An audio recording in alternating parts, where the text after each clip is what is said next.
If you're in a relationship and don't know that you're autistic and don't know how to get those needs met and don't know that, it's perfectly okay to speak in meta references. It's perfectly okay to be dorky.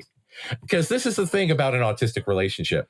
If you're dorky and you're hiding your dorkiness, it's never, ever, ever going to work. You need someone who loves the dorkiness, who celebrates the dorkiness, who looks forward to the dorkiness. And that's the way that autistic relationships work. We need that. Episode 70, Rick and Morty is autistic.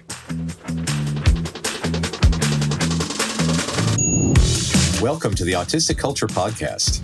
Each episode, we dive deep into autistic contributions to society and culture by introducing you to some of the world's most famous and successful autistics in history. Before we get started, a quick disclaimer on how we use the word autistic. The purpose of this show is not to diagnose the people or characters we discuss as autistic. While some may have announced being autistic, what we're really sharing here is our observation of what is representative of autistic culture. It can sometimes be difficult for autistic people to celebrate our natural tendencies and traits due to the perception of autism as a disorder that needs to be fixed, a long history of damaging medical interventions to get autistics to fit in with mainstream culture, and protective masking skills many of us have developed to try to stay safe. Whether you are autistic or just love someone who is, your hosts, Dr. Angela Lauria, the linguistic autistic, and licensed psychological practitioner Matt Lowry, welcome you to take this time to be fully immersed in the language, values, traditions, norms, and identity of Autistica.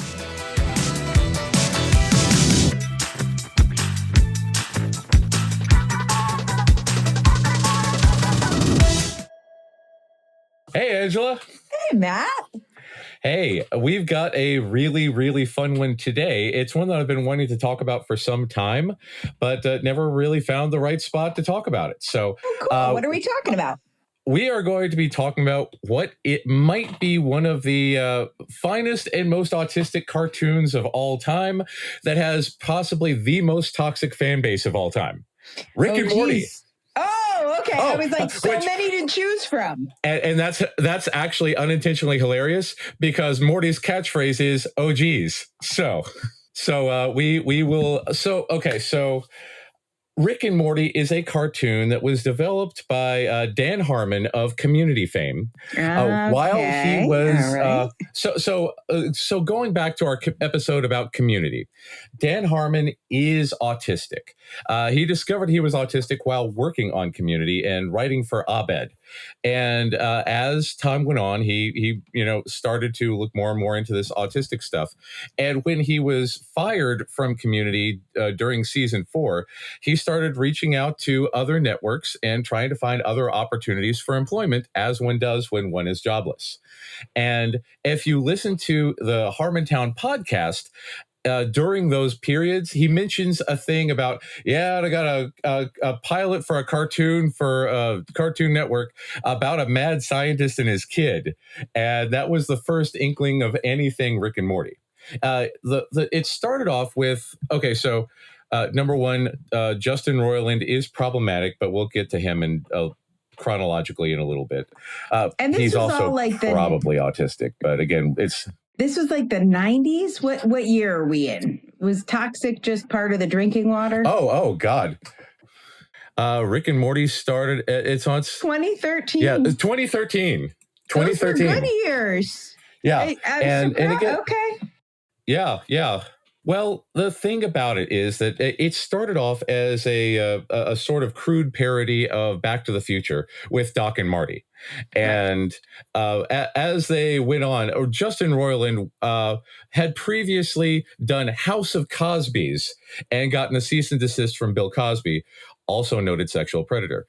So he was a little let's say, generously PDA. And he wanted to push the envelope and see how many lawsuits he could get. Whereas Dan Harmon said, no, let's make a show that will last for a while because that's how shows work. So they changed a lot of details. Rick and Morty can never do time travel. There's actually a box of, quote, time travel stuff that they have shelved in Rick's lab because, they will never do time travel because it's not Doc and Marty. They changed the name from Marty to Morty. They did a few more edits, but for all intents and purposes, it's still to such an extent a Doc and Marty parody that Christopher Lloyd showed up once to do a live action version of Doc and Marty, or Rick and Morty. So anyway, the bigger story behind this is that at the time, Dan Harmon was incredibly depressed. He started off in a relationship with Erin McGaffey, who was his girlfriend during Community. They got married. They had the show Harmon Quest together. They apparently got along relatively well. But if you watch Harmontown, the documentary, there were cracks in that relationship. A lot of cracks, mainly in the fact that she is Autistic and he is not. There was a thing about how she, for instance, like there was a moment in the documentary Harmontown where she says, yeah, I'm going to go to the bus. And he says, okay, I'm listening to how people do glass blowing. Well, I'm going on the bus. Okay, glass blowing. Going on the bus, glass blowing. And then they get into a big fight. And apparently this was not uncommon. And so anyway, during the making of Community, Dan Harmon apparently found himself very attracted to one of the writers. Ew. And it became one of those Me Too moments.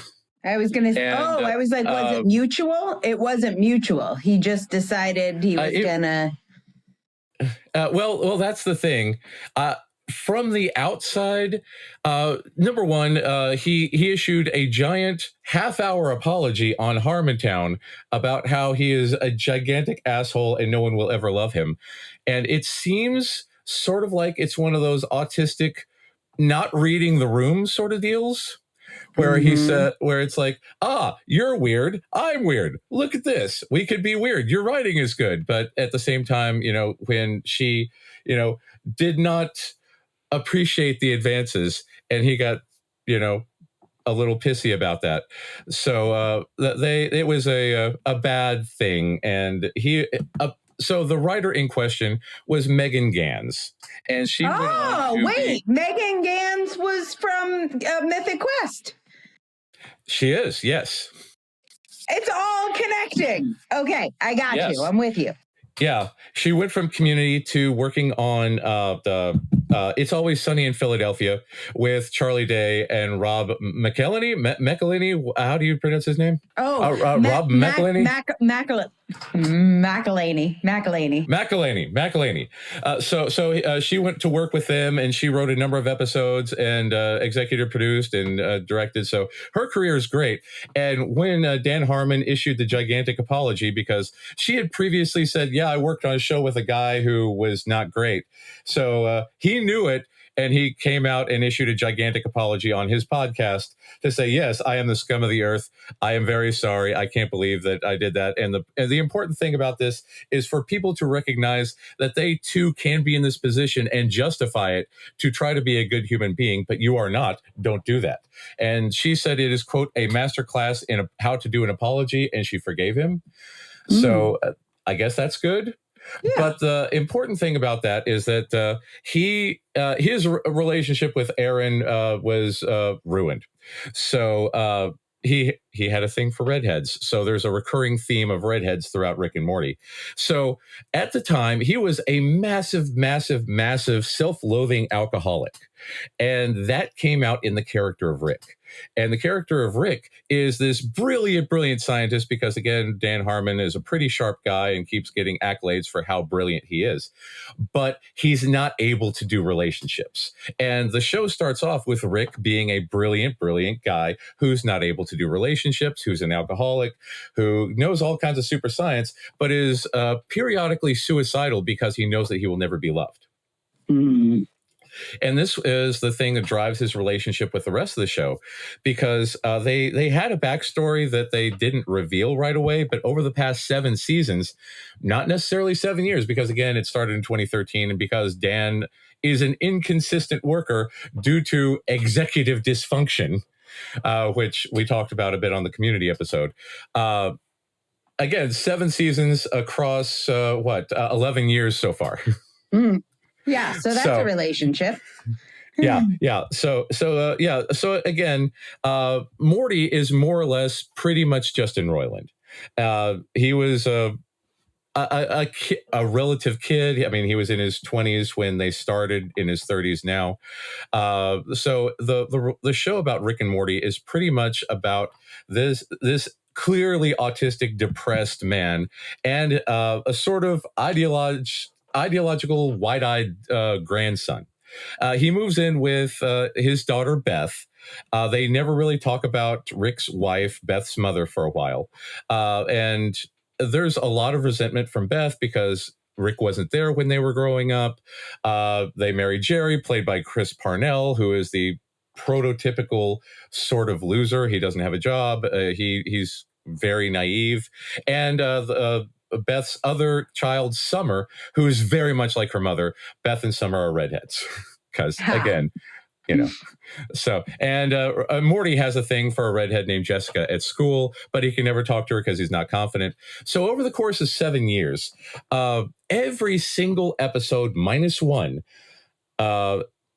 employed Dan Harmon's special interest of Joseph Campbell's Hero of a Thousand Faces, The Hero's Journey. The Hero's Journey. So, yeah. Okay. So he distilled this. He distilled this into the quote unquote story circle, where you start off with characters in a certain place, an event happens, they have to go through a trial, they come through it changed, they want something, they have to go through a trial, they come through it changed, and they go back to the reset point, only they are fundamentally different somehow.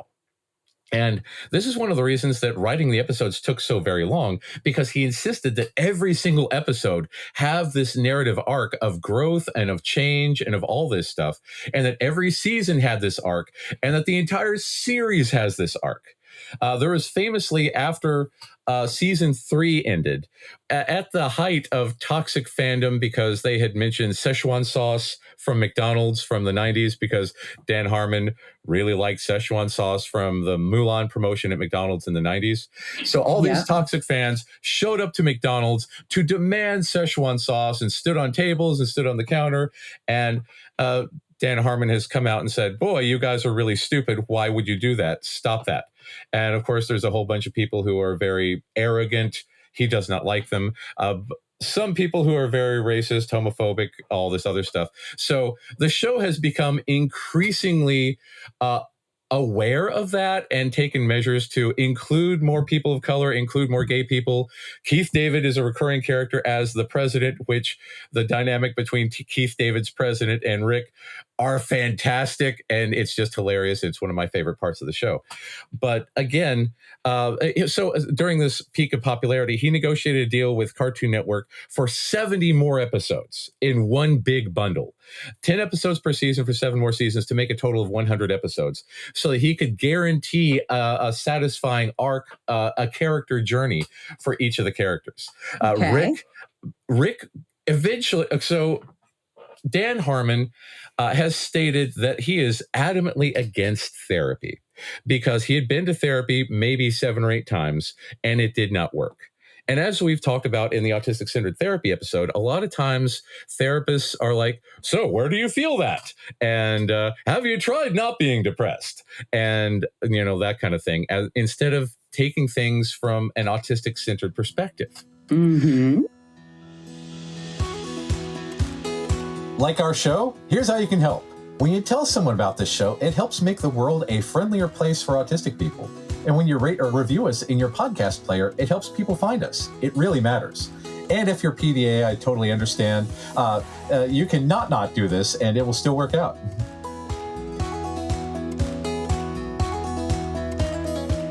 So there's famously one episode, Pickle Rick, where the family wants Rick to go to therapy, and metaphorically, he's in a pickle. But literally, he turns himself into a pickle. Okay, so he won't have to go to therapy. Yeah. And Susan Sarandon guest voices as Dr. Wong, their therapist. And the entire episode is the family in therapy talking about, the pending divorce with Jerry, how the kids are not dealing with it well, actual real deep therapy stuff. It was written by the woman who went on to do She-Hulk. So anyway, in the entire meantime, Rick is having an adventure with Peter Serafinowicz as some sort of East European operative, terrorist, whatever, and Danny Trejo, where Danny Trejo is initially his enemy, but eventually becomes his friend, while Rick is a pickle. So anyway, long story short, Pickle Rick ends up in the therapist office, and Dr. Wong has this great observation about how, of course you don't want to come to therapy because therapy is boring. It's like when I get up and I have to brush my teeth and wipe my ass. It's just maintenance, and maintenance there's no way to do maintenance so wrong that you might die. And if you want to have a healthy relationship, you're going to have to do this, but everyone is free to choose. And Rick is just sitting there scowling because, he wants a family, he wants a connection, but he does not know how to do that. So as the episodes go on, he eventually keeps going back to Dr. Wong. He's less and less resistant each time because he knows that he wants these people in his life. And it turns out that there's a gigantic trauma because Beth doesn't know that her mother was killed by an evil Rick. So he literally hates himself because he hates the other version of him, and he hates the version of him that he is. And there's a lot of really psychological trauma to unpack throughout the show. But again, if you go by the fan base, with just wubba lubba dub dub, and they don't understand any of this stuff, it can be very, very hard to take. But the reason that we're talking... Oh, do you think that's Dan Harmon, like working through his own trauma? Oh, God, yes. Like considering the time. Yeah. Yeah, he has explicitly stated that the podcast and the shows are the way that he deals with stuff. Because, again, he did not have a great family growing up. His dad would beat him. His mother did not have a good relationship. And by all accounts, his sister had some sort of impairment that limited her communication and could have been someone who was also autistic and could not communicate. Mm-hmm. And he has mentioned this on several occasions. So he did not have a great family growing up. He did not have a model for relationships. He did not know how to have a healthy relationship, especially with like Aaron or Megan. Because, he's like, hey, like me. Right. And that did not work. Right. And so he eventually got a relationship with Cody Heller, who is another writer. And she's done a few shows, including a show based on, for a while, Dan Harmon decided that he was just going to give up on dating whatsoever because, he was giving women so much trauma, and he decided to get a sex doll. And Cody, is that actually in the documentary? Is that true? The sex doll? Oh, yeah. Oh, okay. So for a while, he had just a mannequin leg because he had a thing for legs and pantyhose. And then he decided, hey, I've got some writer money. I'm going to upgrade to a full real sex doll. That was like $2,500. So apparently, none of his friends saw him for like a month. So he was just hanging out with his sex doll. If you're listening to the podcast in order, you may have just enjoyed the Kink is Autistic episode. Ah, yes. If not, please refer back to that for details on sex dolls. Definitely. It met the academic definition that Dr. Cade Sharp shared with us. So absolutely, yeah, because this is definitely kink. And so Cody wrote a show for, I can't remember what streaming network, about her misadventures with the sex doll had it become alive. So it's voiced by, oh God, what's the name from Pitch Perfect? The woman who did the cups. Oh, not Rebel. Is it Rebel Wilson? No, the other one. Oh God, what's her name? She was like going to be this thing with the thing. Yeah, with the cups. Oh, yeah, I know. Our listeners are shouting her name. It's not Anna Kendrick. Is that Anna Kendrick? Yeah, Anna Kendrick. Anna Kendrick. Yeah. God. It's Anna Kendrick. Yeah. Wow. So Anna Kendrick voices the sex doll. That was great. Okay. Yeah. Yeah.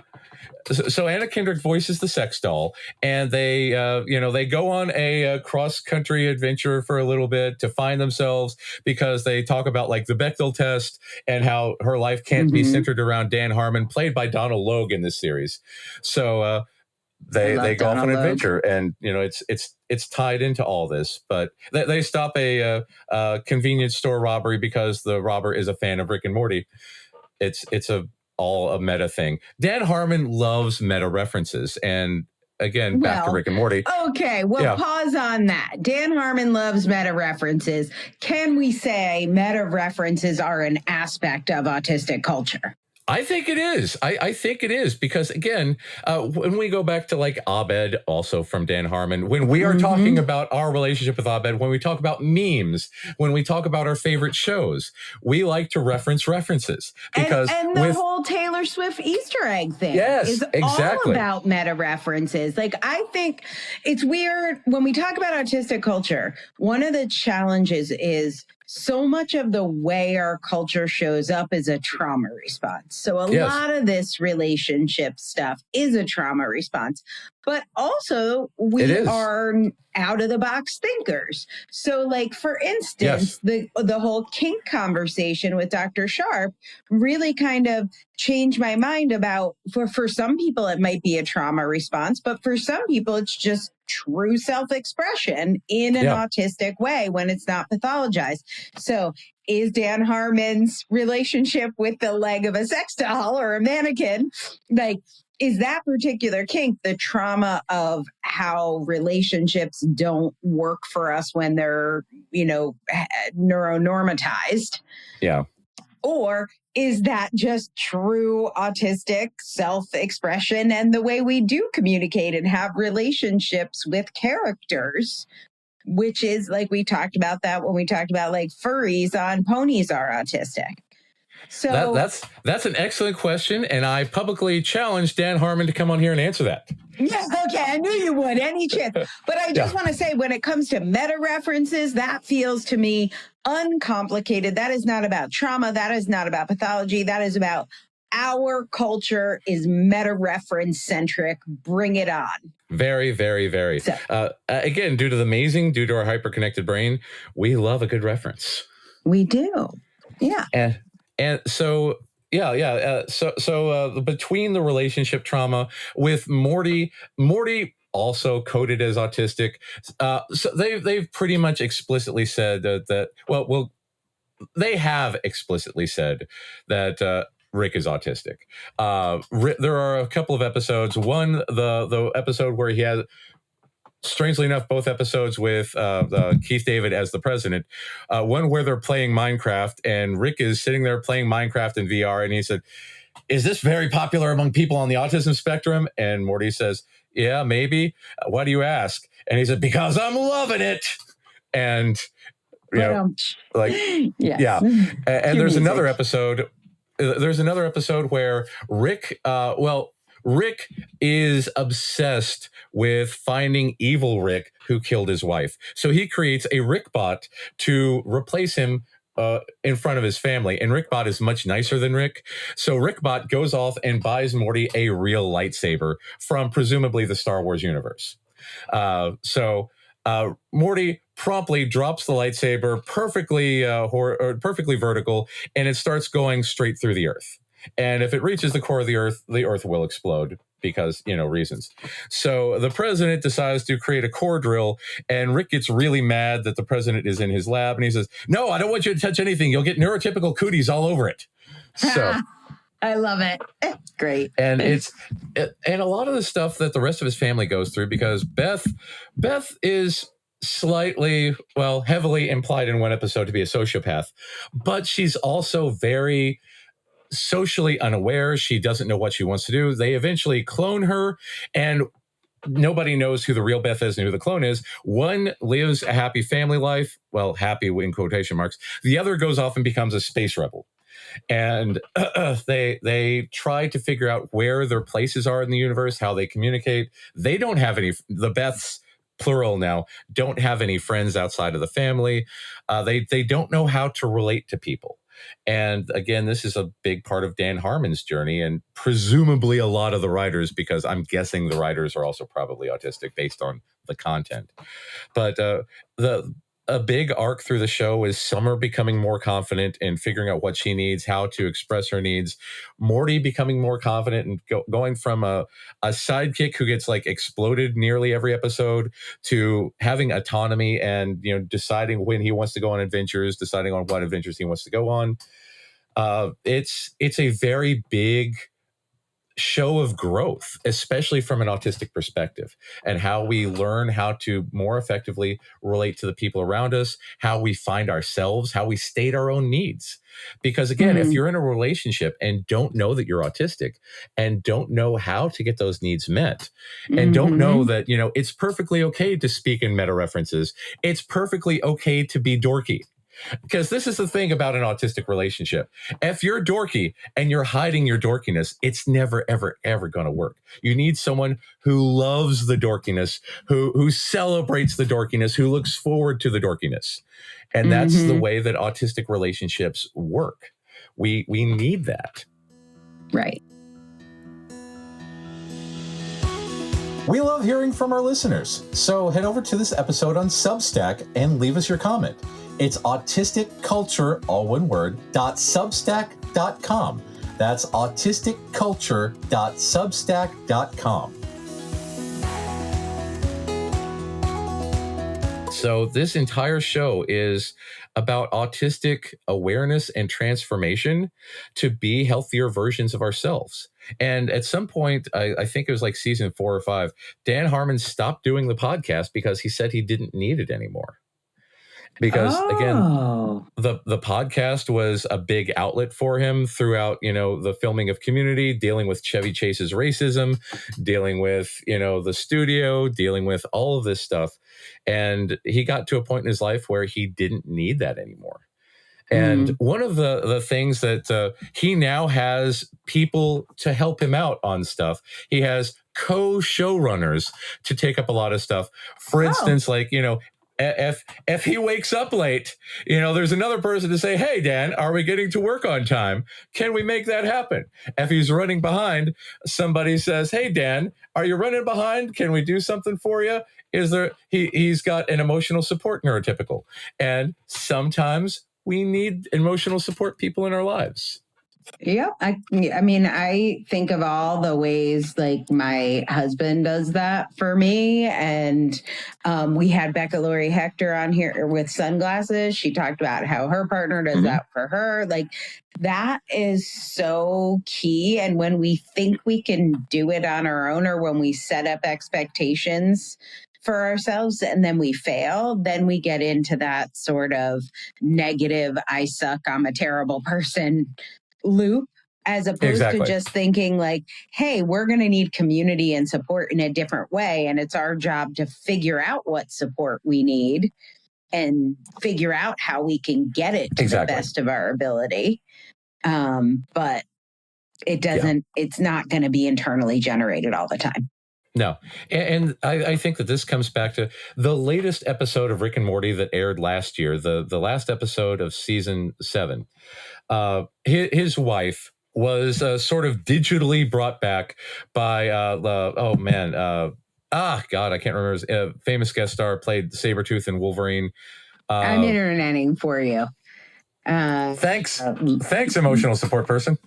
Liv Schreiber? Yeah, Liev Schreiber. So in the last episode of season 7, Liev Schreiber essentially plays a version of Twilight Zone's own Rod Serling, and only in a Denny's. Because there's a fear hole in the Denny's, and they, you know, have this big thing about Denny's is great. It has low cost food, and it's very carb heavy, and it's very fun. You go to Denny's and you feel good. Why are we having a fear hole here? It's like, well, it doesn't have to be about the Denny's. It's anyway, meta referencing. So Morty goes into the fear hole and confronts his fear of not being needed. But in the process, they meet a version of Rick's wife that has been generated by the hole. And they reveal that prior to meeting her, Rick was very timid. Rick was unsure of himself. He wasn't the megalomaniacal super genius that he, presented as the entirety of the series, but she's the one who gave him the confidence to do stuff. So Rick reveals that his wife was smarter than he is, that she had a very big background in science, that she invented a device that allows ducks to talk. She's a really, really great human being, and she's his emotional support person. And when she was killed, Rick didn't have anybody. And they also, evil Rick also killed Beth, his real daughter.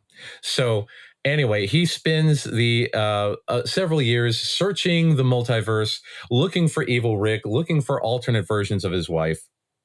And finally, he finds evil Rick's home and crashes into evil Rick's home, hoping to confront evil Rick. But instead, he finds his grown daughter and her children. And he wants a home. So he wants to stay there with them, because when it comes down to everything, the thing that Rick wants more than power or money or, his lab or his car, he's not big on fame or fortune or anything. He just wants his own stuff as he wants it. He wants his own toilet on his own planet, so no one will ever see him poop. He just wants his family. And I think that when it comes down to it, a lot of autistic people really, really just want our families. We want people who understand us, and we want people who, love us for who we are. And that love and understanding is the thing that drives him. So midway through this past season, he got his vengeance on evil Rick, and now he doesn't have a purpose. So the remaining seasons will be him finding his purpose and finding out what to do with who he is with the people that he cares about, even if caring makes you vulnerable. A lot of people who have been traumatized find it hard to display affection because it makes us vulnerable, and that can be really, really hard to deal with. So yeah, that's why Rick and Morty, again, if you can get past the toxic fan base, which Dan Harmon also dislikes, it's a really, really great, thoughtful, introspective, autistic-centered show. So I recommend that people check it out. Okay, so just like recapping autistic culture aspects of the show. Obviously, part of what makes it a part of autistic culture is that Dan Harmon is our creator. As for so many autistic shows, we've talked about the meta references, but how would you highlight the way this is autistic centered in just like a few of our pillars of autistic culture? Definitely in the way that we relate to each other. It's got our special interests. It has communication, because again, when the autistic characters are talking to each other directly, it is very, very clear and unmistakable. But again, there's a lot of mishaps that go along with the characters who are not autistic. There's a lot of, going back to like our foods, there's a lot of mention of, that kind of stuff, especially I think on the Thanksgiving episode, but they keep turning themselves into turkeys for reasons. But yeah, I think that the biggest one is relationships and dealing with trauma from a world that doesn't understand us, and our need for an emotional support person, and a need for family, and need for us to be together. Because even though the neurotypicals say that we are socially deficient and that we lack empathy and all that other nonsense, we really, really, really need people in our lives.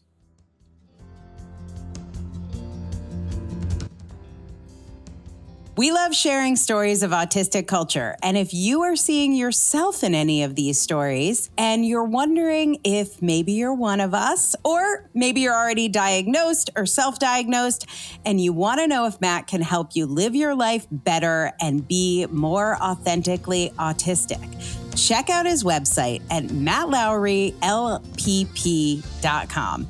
That's Matt, M-A-T-T, Lowry, L-O-W-R-Y. And then that LPP, it stands for Licensed Psychological Practitioner. So head on over to mattlowrylpp.com and learn more about working with my buddy Matt.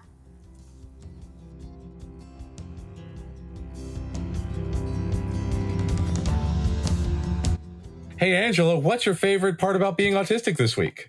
Oh my goodness.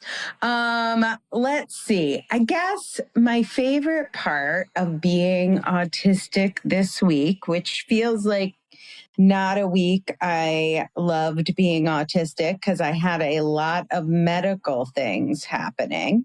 But okay, I'm going to give you one from the world of social media, which is not always a happy place for autistic people.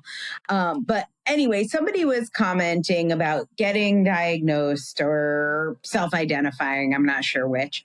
And then they realized, I think my dad is autistic. And should I tell him was kind of their question in social media. They're like, oh my God, I just realized this. My dad is autistic. We always called him Robot Dad. And so I'm wondering, like, should I tell my dad he's autistic? And this just gave me like a chance to reflect, I think, because we did the same thing to my dad, just really, obviously, we didn't know my dad was autistic, but we always called my dad Ego Man. So we didn't call him Robot Dad. He wasn't exactly a robot, but he had a lot of the same qualities that this person was talking about.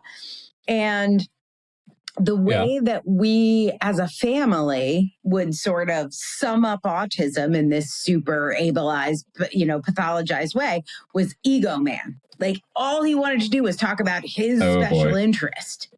Like, it's all about his ego. And this guy had talked about how his dad had a successful career, but the successful career that his dad had was in his special interest. So people in the family had all these feelings about that. So anyway, I was thinking a lot about that and how I think it's not particularly helpful to go diagnose your family, but I do think like reliving my childhood, knowing all these things that drove me nuts about my dad. I wanted him to be like Michael Landon from Little House on the Prairie. I remember thinking that I wanted to be Half Pint and my dad wanted my dad to be Pa. And, Pa and Half Pint are very neurotypical. This was never going to happen. And the expectations I had were 100% unreasonable, but also like that, again, layered into our culture, that trauma of like Robot Dad or Ego Dad. And being autistic this week for me was like reflecting on that, how that harms everyone in the system. And I know this isn't like favorite thing, but I guess the favorite thing about it is like, I just didn't know any better. Nobody knew any better. And now we do. Yeah. And this is where the ableism and the internalized ableism comes from, because we don't know our culture. When we learn our culture and learn who we are kinder with ourselves and others. And as long as we go with, again, the meta references and the expectations based on what we've seen, what we've read, what we've heard, it's hurtful for all of us.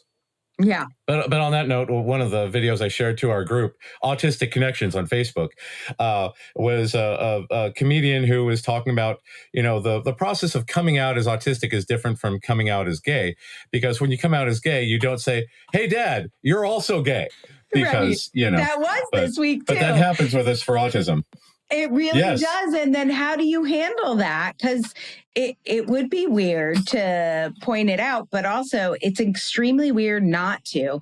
And I just want to share something like about this podcast, because I know like the one thing you can do is share an episode with someone you love, even if it's episode 1 or the episode where Matt shares the legend of Autistica, which I think is maybe episode 22, something like that. You can 25. Share those. 25. There you go. You can share those, and people might have these little light bulb moments So rather than saying you're autistic, saying like, oh, since I identified as autistic, I heard this podcast and this really helped me understand myself. You might like it. So my dad called me recently. My dad never calls me. I don't know. He's called me 5 times in my life, maybe. And he called me recently and he's like, you know, we're so much alike. I think we would enjoy spending more time together. I think it would be good for us. And I was like, okay. So he didn't say, I know he's listened to the podcast. Hi, Dad, if you're listening now. I know he has said, I'm in my 80s. What's the point? It doesn't matter if I'm autistic or not. Like, there's no point in me going into a self-analysis here about this. So fine. But, I don't know. I might get him a Clubtism t-shirt from our TeePublic store. He might not wear it, but I want him to know he is welcome in Autistica, all ages. You are welcome. And if you don't want to join, that's fine. Membership is optional. And for anyone here who is familiar with Rick and Morty and has enjoyed the episode, this entire dynamic is very much Rick and Morty because they'd be like, hold on one second. I think I can do this. Can I burp on command? Hold on. Hey, Morty, let's go off and get some crystals, Morty. Yeah, we'll go off on an adventure. Just you and me, Morty. 100 years. Whoa, yeah. Wubba-lubba-dub-dub. So, yeah, That's me and my dad. My first performative burp. Yeah. Well, it's definitely Rick and Morty, but definitely you and your dad. So if he relates, welcome to Autistica. Right. And if not, that's fine. You can still have a Clubtism t-shirt. Yeah. So that's my advice, everybody. Well, if you think you have a parent, well, you probably do have a parent that's autistic, but if you have a parent that's autistic that doesn't know it, go to our TeePublic store and get a Clubtism t-shirt. Just invite them to the club. They could be an adjunct member of our society. And maybe just by being around us, they will see the beauty of our community. We love inviting people in, and if you're holistic and enjoy the culture, we're happy to have you. Yes. Oh, and by the way, speaking of our TeePublic store, this week, a new design goes live. And I mentioned that this week for me was a lot of medical appointments. Matt, you requested a new design, and we got that up on the store. So you can, guys, go check out this design. I like that. You can find the link to our TeePublic store at autisticculturepodcast.com. The new t-shirt design, there's actually 2 of them. And Matt sent me a message and he said, we need a shirt that says, I will treat my meat body with respect today. So I have been trying very hard to treat my meat body with respect. It is not easy. And River, our amazing content manager, put together 2 designs depending on your preference. Matt's like, let's do them both. So you'll see 2 designs. I think it is a great reminder. We all need to do meat body maintenance, and treating our meat bodies with respect is, I don't know, important. What is it, Matt? Remind me. I forgot. It's been a hard week. I dare say it's essential. I dare say it's essential because otherwise our meat bodies give up and we don't get to roam the mortal plane anymore. So right. So if you need a reminder, by the way, paid members get 10% off. So if you would like your special discount coupon, go ahead and join us. If you're going to go shopping, it's like, get the join because you'll get a big discount and it'll pay for your membership. We've also got some other fun freebies for our, maybe not freebies, but bonuses, gifts of adoration for our members. We have our Q&A calls. We have our book club. We've got Matt's book that we're about to release. We're also going to get you, as a member, a free copy of Becca Lowry Hector's Always Bring Your Sunglasses, and some other secret videos that will be coming out this summer, unreleased episodes that we are going to release over our summer hiatus for paid members only. So if you have been thinking about joining, now is the time to do so. As always, this podcast is absolutely free, and you can get it by subscribing on any podcast app you listen to, anywhere you listen to podcasts, or go to autisticculturesubstack.com. It'll ask for your email, but is not required. You can just hit skip and it will take you right into the podcast and you can listen there. So that's what I got, Matt. PDA friendly. PDA friendly. I like it. I think that's, yeah. So it's been great to see you. See you next week. We shall see you all next week. Thanks for spending time with us in Autistica. Have a good one.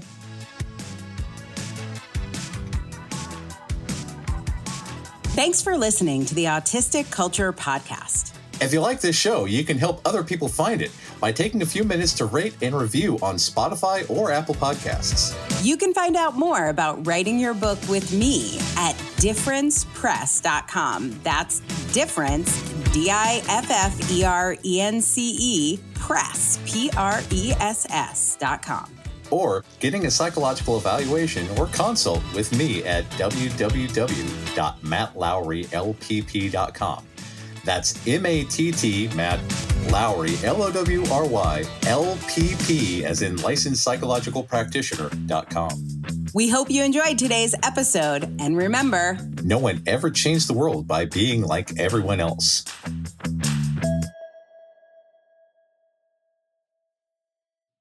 special thanks to our content manager, River Robbins, and Aaron Stoner, our producer, for making us look and sound good.